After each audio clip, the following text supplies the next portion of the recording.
I don't believe this, he said. Angela didn't answer. He turned to her. There must be a mistake. There has to be, Angela whispered. But what if it's true? Michael was quiet. She asked again, What if we are brother and sister? He turned and looked at her. Then what happens to everything we've built?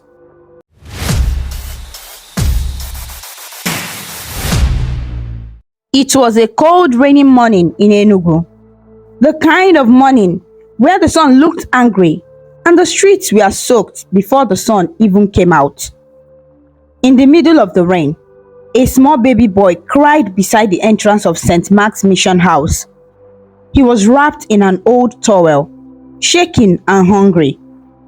His cries were soft at first, then louder and louder, as if calling for the mother who had left him there.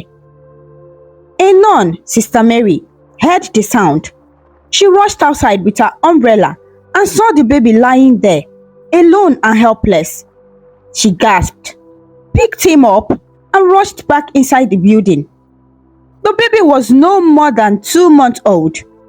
He had no name, no notes, no clue about who he was or where he came from. That day, the sisters at the mission house gave him a name, Michael. They called him Michael Chidebere, meaning God is merciful, because only God's mercy could have kept him alive in that rain. Michael grew up in the mission house with other abandoned children. The place was not perfect, but the nuns were kind and did their best.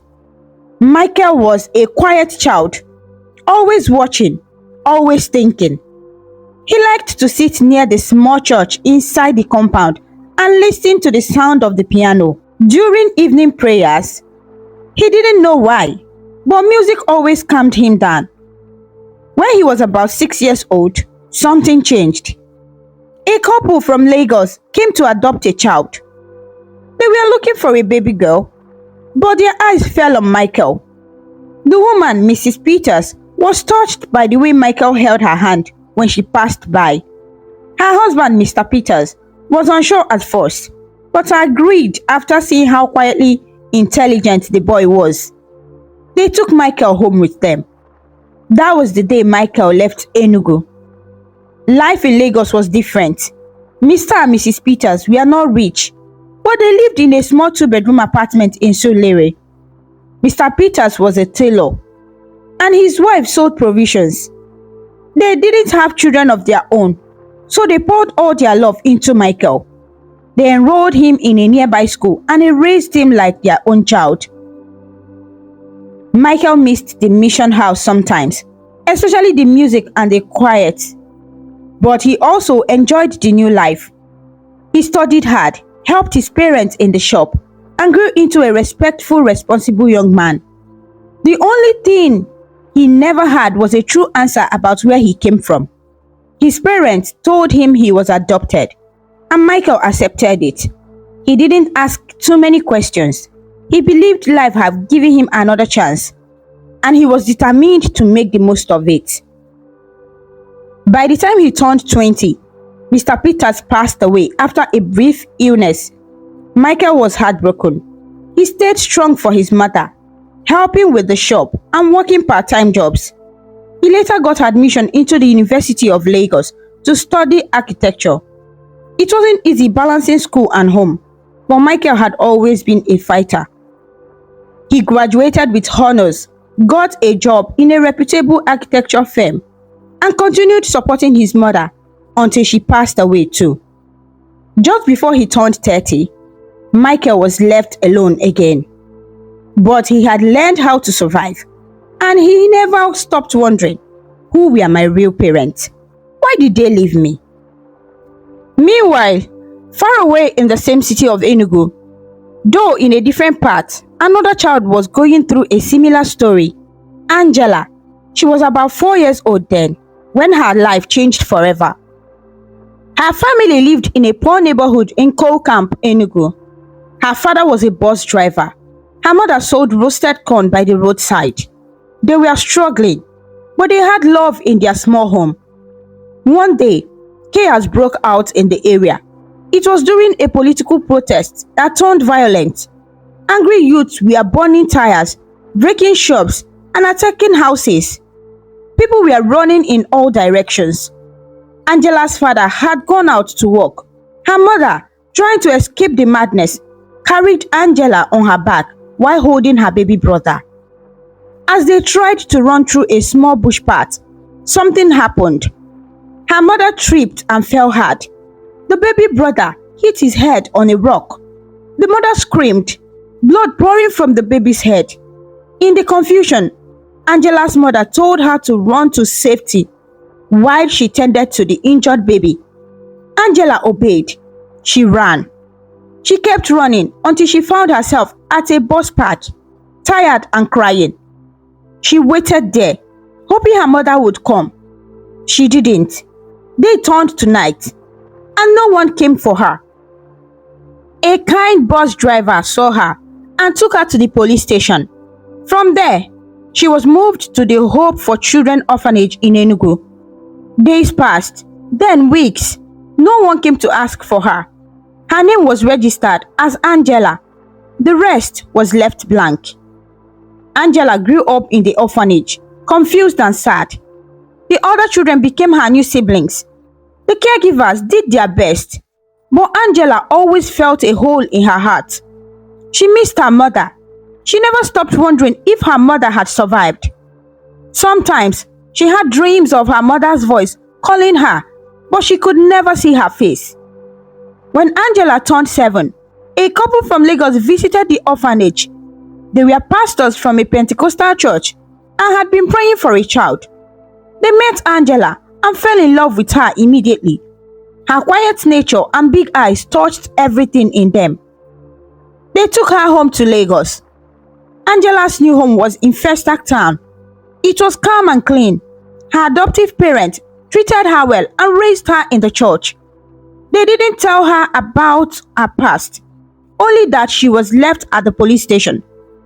She believed them. What else could she do? She went to a Christian school, then studied education at the University of Lagos. She was intelligent, gentle, and well-loved. Her parents never had any other children, so Angela became the center of their world. She later worked as a teacher for some time before resigning to run a Christian bookshop with her mother. But sometimes, when she was alone, she would close her eyes and ask herself questions. Where did I come from? What happened that day in Enugu? Why did my mother tell me to run and never come back? Did she survive? Did I have any siblings? She never found answers. Michael and Angela lived in the same city for over 10 years without ever meeting.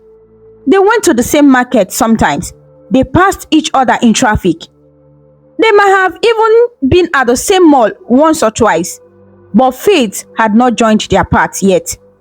Until one day, one bright Saturday morning, Michael drove to Ikeja for a youth leadership seminar organized by a Christian group. He was not planning to attend at first, but a colleague convinced him. He dressed in his neat native white attire, carried his notebook, and arrived early. Also, Angela came for the seminar. She had just started volunteering the same Christian group. She wore a white blouse and long blue skirt, holding a Bible and a water bottle. She wasn't looking for anything, just a way to serve. The hall was large and full of people from different parts of Lagos. Seats were arranged in rows. Michael walked in and found a seat near the front. A few minutes later, Angela entered and sat beside him. They greeted politely. "Good morning," Angela said with a small smile. "Morning, I'm Michael," he replied. "I'm Angela." And with that simple exchange, the first thread of fate was tied. They laughed during the seminar's icebreaker games. They shared their thoughts during the group discussions. Michael noticed how soft-spoken Angela was, and Angela noticed how respectful and thoughtful Michael was. By the time the seminar ended, Michael walked her to her car. "It was really nice meeting you," he said. "Same here," she replied, smiling. "Maybe we'll see again." "Yes, Maybe, definitely. And as they both drove off in different directions, neither of them knew. They had just met their sibling. The very blood that ran through Michael's veins was the same blood flowing in Angela's. The same mother had carried for both of them. The same village had once held them. But now, in the middle of a fast city like Lagos, they had met again, not as siblings, not as strangers, but as two people beginning a love story that should never have started. The day after the youth leadership seminar, Michael couldn't stop thinking about Angela. There was something about her that stayed in his mind. Her quiet smile, her soft voice, the way she listened when he spoke. It wasn't just physical attraction. It was something deeper, something he couldn't explain.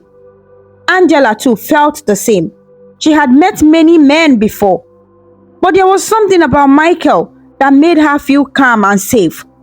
He didn't try to show off. He didn't talk too much. He was polite, respectful, and kind. That night, Michael searched through his seminar notes and found the attendance list. Angela had signed in just above him. Her phone number was written there. He stared at it for a few minutes, wondering if he should call or wait. Then he smiled and said to himself, "What's the worst that can happen?" He dialed. "Hello?" Angela answered, her voice curious. "Hi, it's Michael from the seminar." She laughed softly. "I know. I saved your number already. I was wondering if you would call." Michael smiled. "I was wondering the same. I wanted to say thank you again. I enjoyed talking to you." "Me too," she replied. They talked for over an hour that evening. Nothing deep, just jokes, memories from the seminar, and things they liked. They discovered they both loved local food. Both didn't have any siblings, and both were adopted at a young age. They laughed when they realized they had something in common. No uncles or aunties to ask questions, Angela joked. "No cousins to disturb me during Christmas," Michael added. "Maybe that's why we are so free," she said. "Maybe," he replied. From that day, their friendship began to grow. They started calling each other daily, texting during the day, and meeting up on weekends. Michael would drive across the city just to see Angela at her family's Christian bookshop in Festac. Sometimes they would sit under the shade beside the shop, sharing roasted corn and talking about their dreams. Angela's adoptive parents noticed the change in her. She was always smiling, always humming songs while arranging the books. "You found someone, haven't you?" her mother asked one evening. Angela blushed. "We're just talking." "Talking can lead to many things," her father added, smiling. Michael, too, was not the same. His colleagues at the architecture firm noticed that he had become more cheerful and focused. He started finishing his designs faster and even joined the church choir again. One Sunday, he invited Angela to his church in Ikeja. "You didn't tell me you could sing," Angela whispered as he led praise and worship. Michael grinned. "There's a lot you don't know about me." "Tell me everything," she replied. They sat under a fan in the church compound after service, eating rice and stew served by the women's group. "I feel like I've known you for years," Angela said quietly. Michael nodded. "Me too." They grew closer with each passing month. They went on long walks at the beach, visited Ekpe for a weekend trip, and celebrated birthdays together. Angela loved the way Michael held her hand when crossing the street, like she was the most precious thing in the world. Michael loved the way Angela prayed for him silently before his job interviews or business meetings. On one of their dates, while eating suya under a street light in Surulere, Michael looked at her and said, "I think I'm falling in love with you." Angela smiled. "Then you better land safely." They laughed. But that night, as he dropped her off at her gate, he didn't just say goodnight. He said, "Angela, I really mean it. I love you." Angela stood quietly, her heart beating fast. Then she whispered, "I love you too." That was the beginning of everything. 6 months later, Michael took her to a quiet restaurant in Victoria Island. He had planned everything: roses, soft music, a table by the water. After dinner, he brought out a small box and knelt down. "Angela White, you are my peace, my joy, and my answered prayer. Will you marry me?" Angela gasped, covered her mouth, and began to cry. "Yes, yes, I will marry you." People in the restaurant clapped. Some took pictures. One woman shouted, "Now so it's supposed to be," meaning that's how it should be. Angela's parents were overjoyed. They had prayed for a man like Michael, a good man, respectful and God-fearing. Michael had no family to formally introduce her to, except his late parents' family friend, Uncle Joe, who had supported him after his adoptive parents died. Uncle Joe gave his blessings too. "I don't know where you came from, boy," Uncle Joe told him, "but God has been kind to you. This woman is gold. Don't mess it up." The wedding plans began. Angela wanted a simple ceremony, and Michael agreed. They chose a small church in Ikeja and a modest reception in a hall nearby. Friends and colleagues came to celebrate with them. Angela wore a beautiful white wedding gown, and Michael wore a cream-colored suit. The choir sang like angels. Their vows were filled with tears and laughter.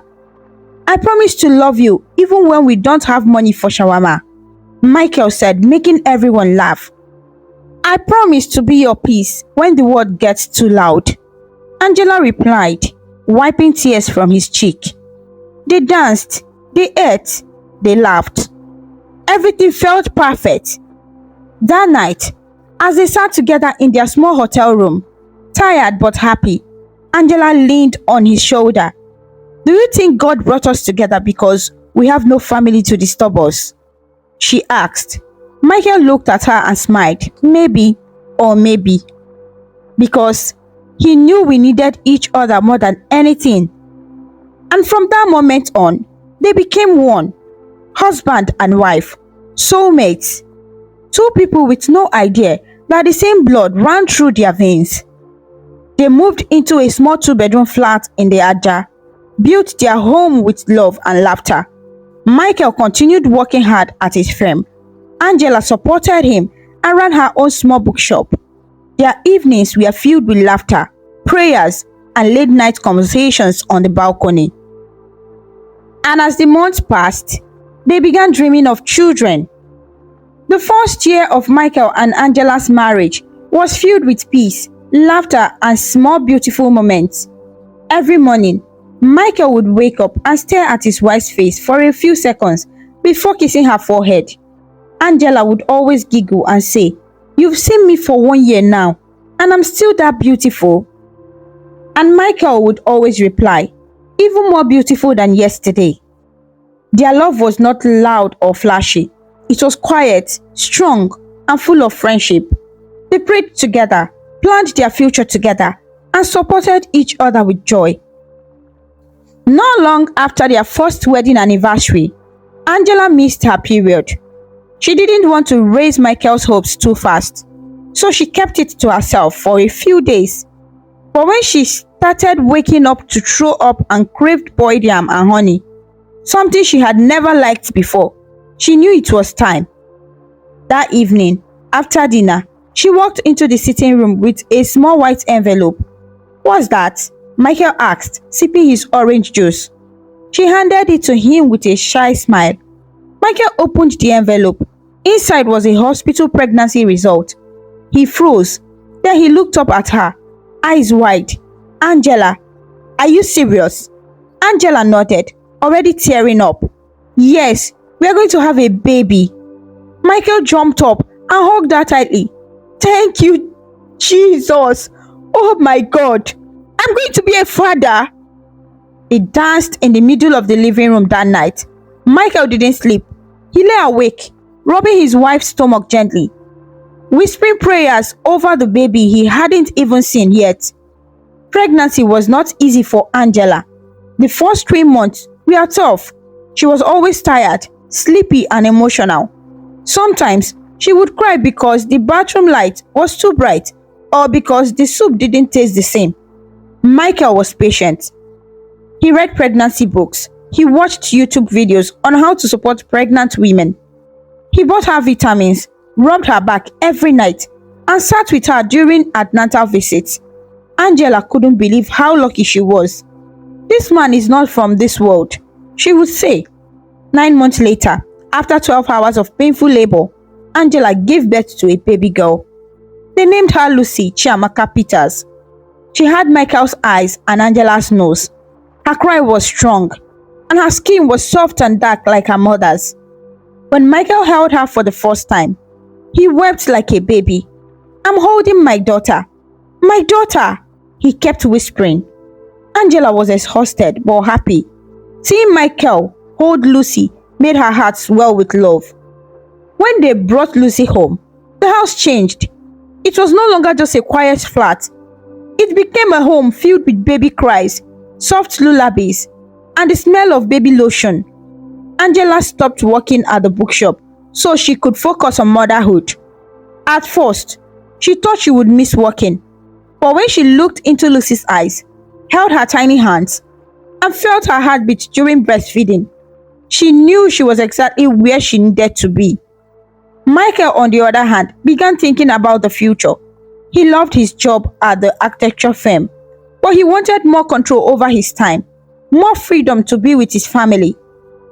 So after a lot of prayer and savings, he resigned and opened his own small architecture company.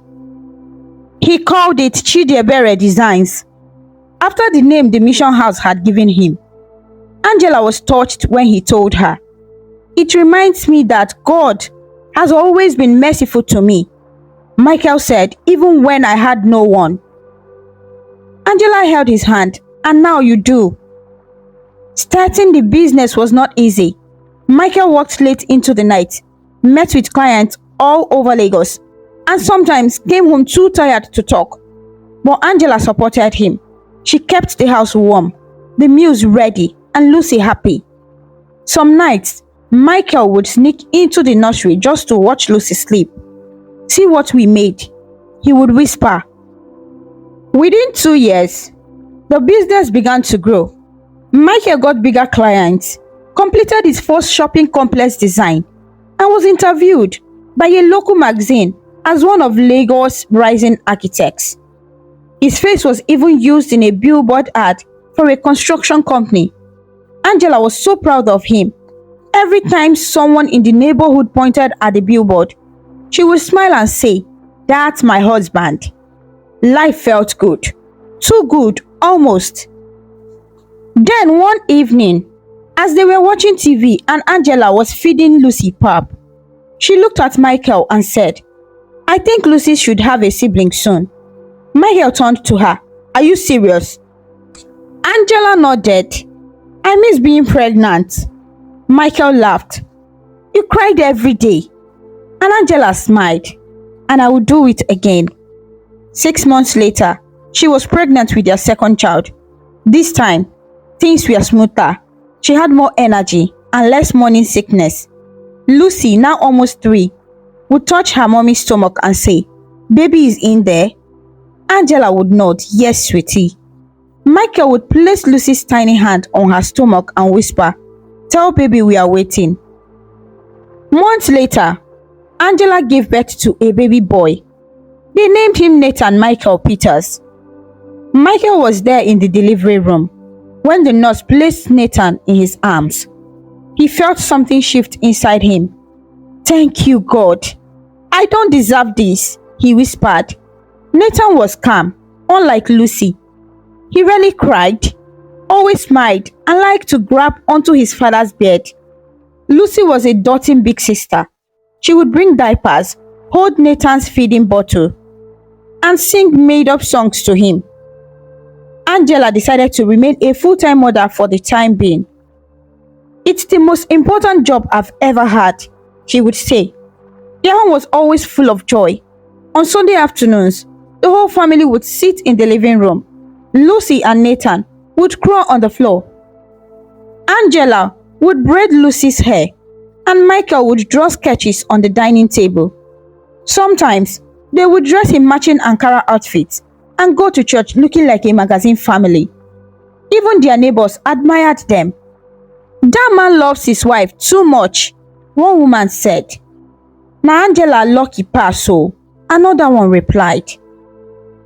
Michael and Angela knew they had their silent struggles. Michael sometimes felt sad when he saw other people's extended families. He had no idea where he truly came from. He didn't even know his real surname. Uncle Joe, the family friend who raised him after his adoptive parents died, had no records of his birth. Angela too had her own silent pain. She could not remember anything before the age of 5. No face, no name, no house, no memory of her biological parent. It was like her life started inside the orphanage. Even when she tried to think hard, all she saw was darkness. Sometimes, she would wake up sweating from dreams she couldn't understand. Dreams of fire, of running, of someone crying. One night, she sat up in the bed and whispered to herself, "What happened to me?" Michael turned to her. "What is it?" "Nothing," she said, "just a bad dream."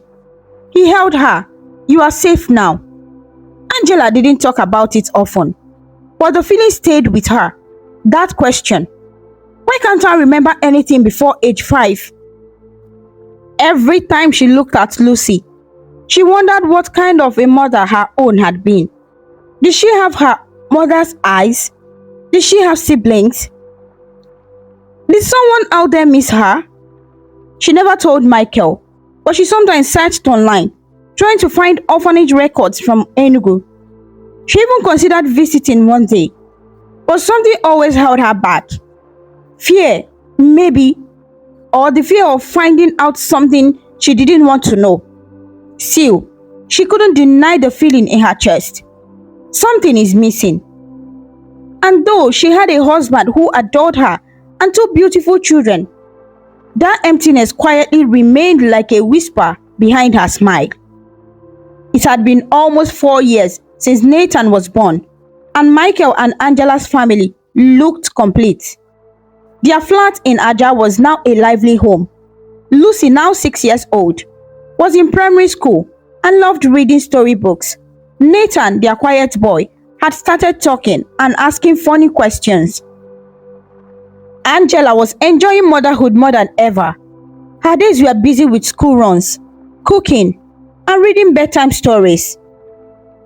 Michael's architecture firm had grown bigger and better.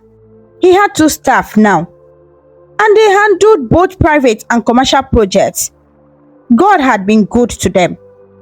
One rainy afternoon, while Angela was folding laundry, she felt something shift in her body. It wasn't the usual tiredness, it was deeper. She paused, placed her hand on her stomach, and frowned. Could it be? That evening, after Michael returned from work, she greeted him with his usual welcome hug. After dinner, she showed him the results of the pregnancy test. Michael blinked. "Are you serious?" Angela smiled. "Baby number 3. He hugged her so tight. She could barely breathe.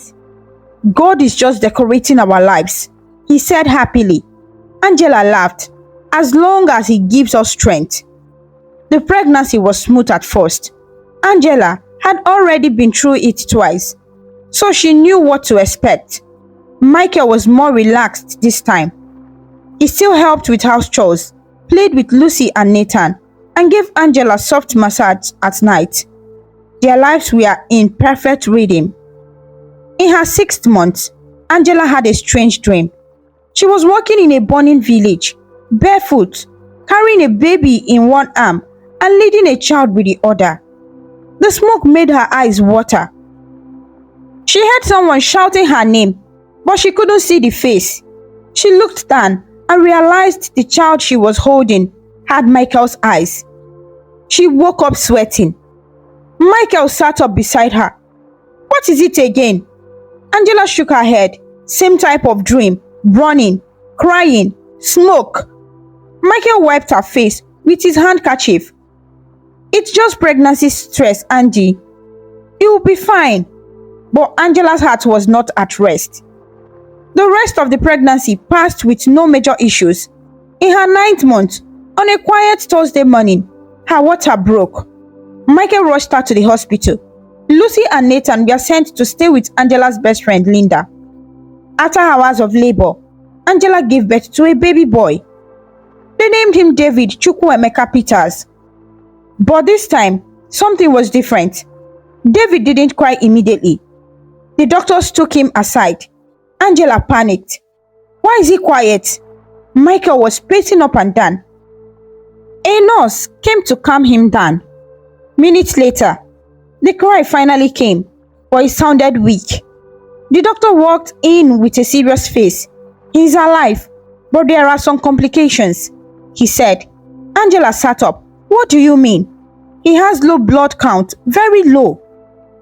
We need to run a few tests to know what's wrong. Michael agreed immediately. Do what you have to do, doctor. Angela, still weak from delivery, held her husband's hand. God is in control, she whispered. Over the next few days, David remained in the hospital. He had to be kept in a special baby unit. Angela was allowed to go home after 3 days, but she returned daily to breastfeed and hold her baby. On the 5th day, the doctor invited both of them to his office. Dr. Benson was a well-respected pediatrician. He had been with the hospital for over 15 years. When they entered his office, he looked at them kindly, but with concern. Mr. and Mrs. Peters, he began, we ran a full genetic test on your son. He had a rare blood condition called hemolytic anemia. Angela held her breath. Michael leaned forward. Is it curable? It can be managed. He will need regular monitoring, possible blood transfusions, and careful diet plans. But that's not all. He paused. Angela looked at him nervously. What else, doctor? Dr. Benson continued. We found something unusual in David's blood. It led us to test your blood as well. And that's where things became confusing. Michael frowned. Confusing? How? Dr. Benson opened a folder and brought out a printed sheet. You see this chart? He pointed. This shows shared genetic markers between both of you, husband and wife. Angela blinked. Why would our blood need to match? Well, the doctor said carefully, in rare cases of genetic disorders, we need to know if both parents carry the same traits. That's how we identify the cause. Michael nodded slowly. Dr. Benson continued. What we found is unusual. Both of you share a rare genetic mutation. It's found only in close family members, specifically siblings. Angela's mouth fell open. Michael stared at the doctor. I don't understand. I will explain again. Dr. Benson said, you both carry a rare blood gene, identical in sequence. This kind of match usually exists between full siblings. It's extremely rare in couples, unless they are biologically related. Silence. Angela felt dizzy. Michael shook his head. No, that can't be. We are not related. Dr. Benson nodded. I understand it's hard to accept, but science doesn't lie. I would suggest a full DNA test for confirmation. Angela stood up, her hands shaking. Doctor, you are saying we are siblings? I'm not saying it as a fact yet, he said softly, but the test results strongly point in that direction. Angela slowly sat back down. Michael looked at the floor. But we don't even know our real families. Angela whispered. I was adopted. So was I, Michael said, turning to her. I grew up in foster care. They looked at each other, really looked at each other for the first time with fear. Dr. Benson spoke gently. Please, don't panic. Let's carry a full DNA test. That way we will be sure. Angela could barely hear him. Her heart was beating too fast. Michael stood up. How long will it take? About a week, the doctor replied. I will need blood samples from both of you again. Please, don't think too far yet. Let's wait for confirmation. Angela nodded slowly. Okay. They left the office like two people in a dream. Inside the car, they sat in silence. Angela was crying softly. Michael started the engine, drove out of the hospital compound, then parked a few blocks away. I don't believe this, he said. Angela didn't answer. He turned to her. There must be a mistake. There has to be, Angela whispered. But what if it's true? Michael was quiet. She asked again, What if we are brother and sister? He turned and looked at her. Then what happens to everything we've built? Angela placed her hand on her stomach. What about our children? They stared at each other, confused, scared and broken. For the first time in their marriage, they didn't know what to say. They had shared a life, a home, laughter, prayers, and now they might also share the same mother and father. The week that followed Dr. Benson's revelation was one of the longest and most painful weeks of Michael and Angela's lives. It started with silence. They stopped talking like before. The usual evening laughter in their home disappeared. Angela spent most of her time in the nursery with baby David. Michael spent his time in the sitting room, pretending to work, but barely able to focus. They both tried to act normal for the sake of the kids, especially Lucy and Nathan.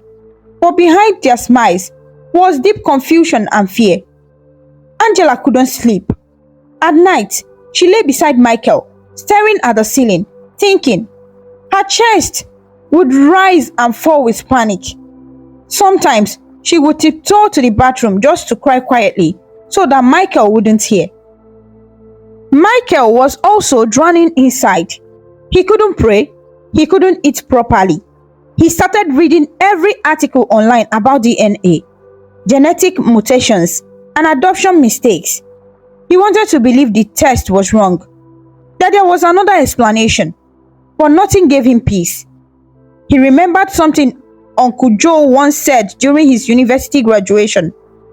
Your past may be a mystery, Michael, but the future is still in your hands. He used to like that quote. Now it terrified him. The day finally came. It was a Thursday afternoon. Dr. Benson called Michael while he was at his office. Mr. Peters, the doctor said, his voice calm but serious. The DNA results are out. I think it's best you and your wife come in together. Michael's stomach turned. I'll be there, he said. He called Angela immediately. She didn't pick at first. Then she sent a short message. I'm feeding David. On my way soon. They both arrived at the hospital around 2:15 p.m. Angela wore a long gown and had tied a scarf on her head. She looked tired. Michael wore a white shirt and dark jeans, but his shirt was already soaked with sweat at the back. They sat beside each other in the waiting area but didn't hold hands. Dr. Benson's office door opened and a nurse signaled for them to come in. The room was quiet. Dr. Benson greeted them gently.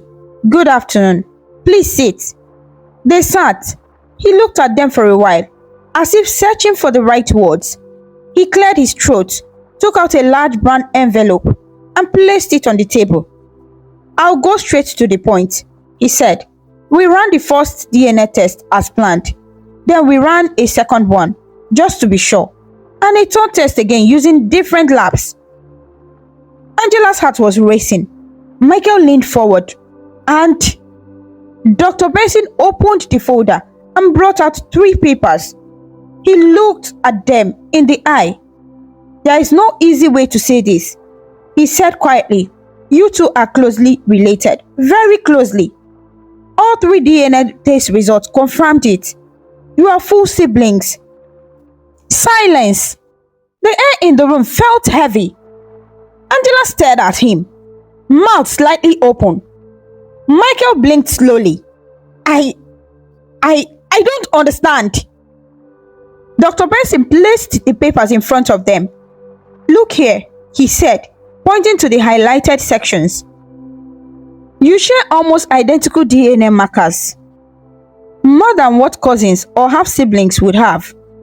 This match, this is what we see in twins or full siblings." Angela gave a small nervous laugh. "You mean like brother and sister?" Dr. Benson nodded slowly. "Yes, exactly." Angela laughed again, but it didn't sound right. It was shaky, broken. No, no, that can't be. We are married. We have 3 kids. That can't be. Michael picked up one of the papers and stared at it, not even understanding the words. He felt like something had hit his head with a stone. Everything blurred. His ears started ringing. "No, doctor, no," he said. "Maybe the blood samples were mixed. Maybe it's an error. It's not possible." "I thought of that," Dr. Benson said gently. "That's why I took new samples for the 2nd and 3rd test. And I personally handled the labels. I've done this for years. There is no mistake." Angela stood up suddenly, pushing the chair back. Her voice cracked. So you are telling me I married my brother? I slept with my brother? I have 3 children with my brother?" Michael dropped the paper. He stood up slowly. He looked at Angela, then at Dr. Benson. Then, without saying a word, he stumbled out of the room like a drunk man. Angela collapsed back into the chair and screamed. After the shocking DNA results, life changed for Michael and Angela completely. The silence in their home was different now, not the peaceful, relaxing kind. It was the kind that shouted with pain, confusion, and questions no one knew how to answer. Angela could not eat. She could not sleep. She stopped breastfeeding David and began losing weight rapidly. Her motherly joy disappeared. She started to stare at nothing for hours, her mind spinning in circles. I married my brother," she whispered one morning, her eyes red and tired. "I gave birth to his children." Michael didn't know what to say. He sat beside her, helpless. He tried to hold her, but her body stiffened. She couldn't even look at him, not because she hated him, but because everything had become too heavy to carry. Michael, too, was not the same. He couldn't concentrate at work. He cancelled meetings, avoided calls, and barely touched his food. At night, he sat in the living room, watching the baby monitor and asking himself, how did this happen? He stopped attending church. He felt ashamed, even though they hadn't known. He couldn't stand the thought of God watching him marry his own sister and bless their union with children. The worst part was not the mistake. It was the fact that they had no idea how it happened. Who were their parents? Why they were abandoned? How could they both end up in Lagos, fall in love and marry without anyone knowing? Angela's health continued to decline. Her friend Linda forced her to go for a medical checkup. The doctor diagnosed her with high stress, mild depression, and early symptoms of anxiety disorder. He told her to rest, eat, and avoid emotional stress. But how do you avoid emotional stress when your whole life had turned into a nightmare? Angela lay in bed for days. Michael took care of the kids. Lucy kept asking, why is mommy always tired? And Michael had no answer. One evening, Angela called Michael to the room. Her voice was weak. I can't live like this, she said, eyes glassy. We need to know the truth, all of it. Michael sat down beside her. I agree. I want to know who our real parents are, where we came from, why this happened. Michael nodded. Then we will find out. That night, They wrote down everything they could remember about their past. Michael remembered being abandoned as a baby at a mission house in Enugu. The nuns gave him the name Michael Chidebere. He was adopted around age 6 and taken to Lagos. Angela remembered nothing before age 5. She was taken in by the police during a riot, then moved to Hope for Children Orphanage in Enugu. Later, she was adopted by a pastor and his wife and moved to Lagos too. Enugu, that was their common ground. That was where everything started. Michael stood up from the bed. "We are going to Enugu." Angela looked at him, afraid. "Do you think we will find anything?" Michael sighed. "I don't know, but we have to try." The next day, they made arrangements. Angela's friend Linda agreed to stay with the kids. Michael took a week off work. They didn't tell anyone the reason for their trip. They packed light bags and booked a flight to Enugu. As the plane landed, Angela's hands began to shake. "This place, I don't know why, but it feels like I've been here before," she whispered. Michael held her hand. "We'll find answers." They rented a car and drove to the city center. Their first step was St. Mark's Mission House, the orphanage where Michael had stayed as a baby. It was still standing. A nun named Sister Felicia welcomed them. She was old, in her late 60s, but still active. Her face was kind and her voice soft. "Michael Chidebere," she said, searching through old record books. Yes, I remember this name. You were brought here as a baby, left outside the gate during a heavy rain." Angela looked at Michael. "Do you have any clue who left him?" Michael asked. Sister Felicia shook her head. "No name, no letter, just a baby and an old towel. But wait." She disappeared into the back room and returned with a very old black and white photo of a woman. "This was the only thing left beside you," she said. "We didn't know who she was. Maybe your mother, maybe a helper. We kept it for years." Michael stared at the photo. The woman had tired eyes and wore a simple headscarf. Something in his heart squeezed. Angela said softly, "Can we take it?" Sister Felicia nodded. "Of course." They thanked her and left. Next stop, Hope for Children Orphanage, Angela's old home. It was a similar building now, repainted, and an older woman named Mrs. Uche had worked there for over 30 years. She welcomed them into the small house. Angela White. I remember you. Quiet girl. Came in during the 1997 coal camp riots." Angela's hand trembled. "That's all I know too. I've never remembered anything from before that day." Mrs. Uche opened an old cabinet and searched through faded brown files. "This is your file," she said, handing it over. Angela opened it with shaking hands. Inside was a brief police report. She was found alone at a motor park, crying. No family name, no known relatives. A small note written in pencil said, "Mother said run, she will come." Angela burst into tears. Michael held her close. But then, Mrs. Uche said something strange. "Wait, your arrival was just one day after another child was reported missing from another part of town." "What child?" Michael asked. "A boy, abandoned near a church. It caused small talk back then. Same riots, same area." Michael and Angela looked at each other. Angela whispered, "It was the same time." Mrs. Uche nodded slowly. "Sometimes, children get separated during chaos. Who knows? You might have come from the same home." That night, they couldn't sleep. Michael brought out the black and white photo again.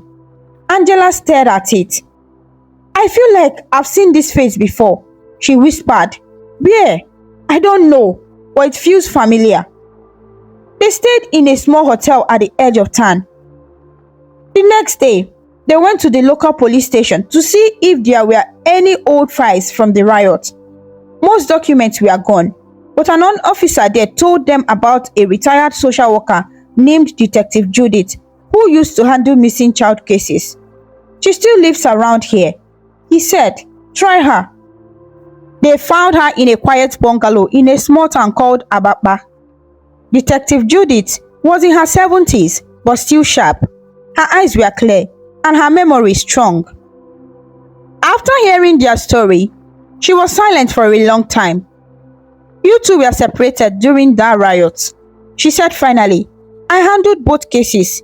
A baby boy left near the church and a small girl picked up near the park. I remember thinking it was strange. Do you remember any names? Angela asked, desperate. Judith nodded slowly. There was a woman. She came crying days later, saying she had lost both her children. The riot scattered everything. Her name was Grace. Yes, Grace Obi. Angela gasped. Michael whispered, do you know where she is? Judith nodded again. She moved to the outskirts years ago.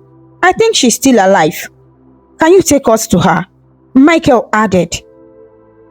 Judith paused, then smiled sadly. I'll do better. I'll take you there myself.